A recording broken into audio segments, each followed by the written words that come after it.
I'd like to move on to the third question. We're playing a bit of gymnastics with our topics this evening. We're bouncing from the downtown to our neighborhoods. If Eva Ng would be the first to address this next question. How will you prioritize the efforts of the City of St. Paul to keep our neighborhoods safe as crime in some areas is increasing and budgets are being cut? I looked at the amount of money that we do spend on our police staff and how much police staff we have. We spend almost $100 million on our police staff and roughly 800 and something complements in full-time employees in that department. We have about 660 police, and I measured it against some of the safer cities in the United States, and one of them is Tucson. And in Tucson, we have 1.9 police persons to 1,000 residents, whereas in St. Paul, we actually have 2.2 police persons to 1,000 residents. So we do have police, but however, how are they working? And this is something a consultant would look at.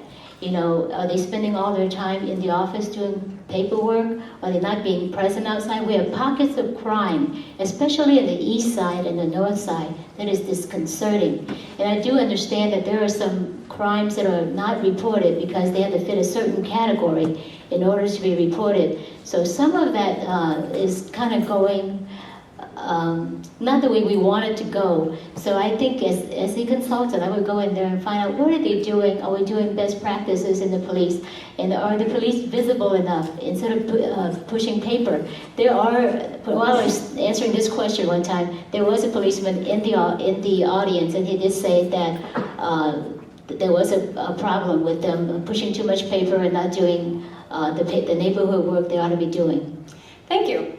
Chris Coleman, same question. Well, thank you. I agree 100% that doing a best practices audit of the police department is a good idea, and that's why we did it 2 years ago. The police department is the largest budget in the city of St. Paul. It is close to $90 million right now, and it had never been examined to really figure out if we were doing what we needed to do, to figure out whether we were spending our money wisely, whether we were deploying our officers correctly, whether there was the correct management to line officer ratio. And so we went through that, and we were able to discover a lot of, I think, important information about how we were deploying our resources.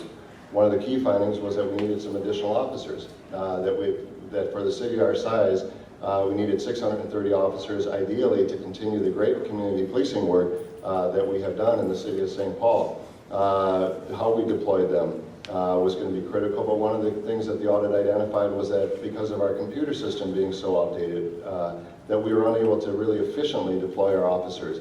A lot of the paper pushers in the office were simply there trying to figure out the payroll system. That's one of the reasons why we have moved forward with our new computer system, because it would allow us to more efficiently deploy our officers. Numbers of officers to numbers of citizens is a misleading statistic a little bit, just because in New York there are 8 officers per every citizen. In San Diego there's almost 1 officer per 1,000. It's 8 officers per 1,000 or 1 officer per 1,000. But that doesn't necessarily reflect crime rates. It's about what you can do with those officers. Thank you.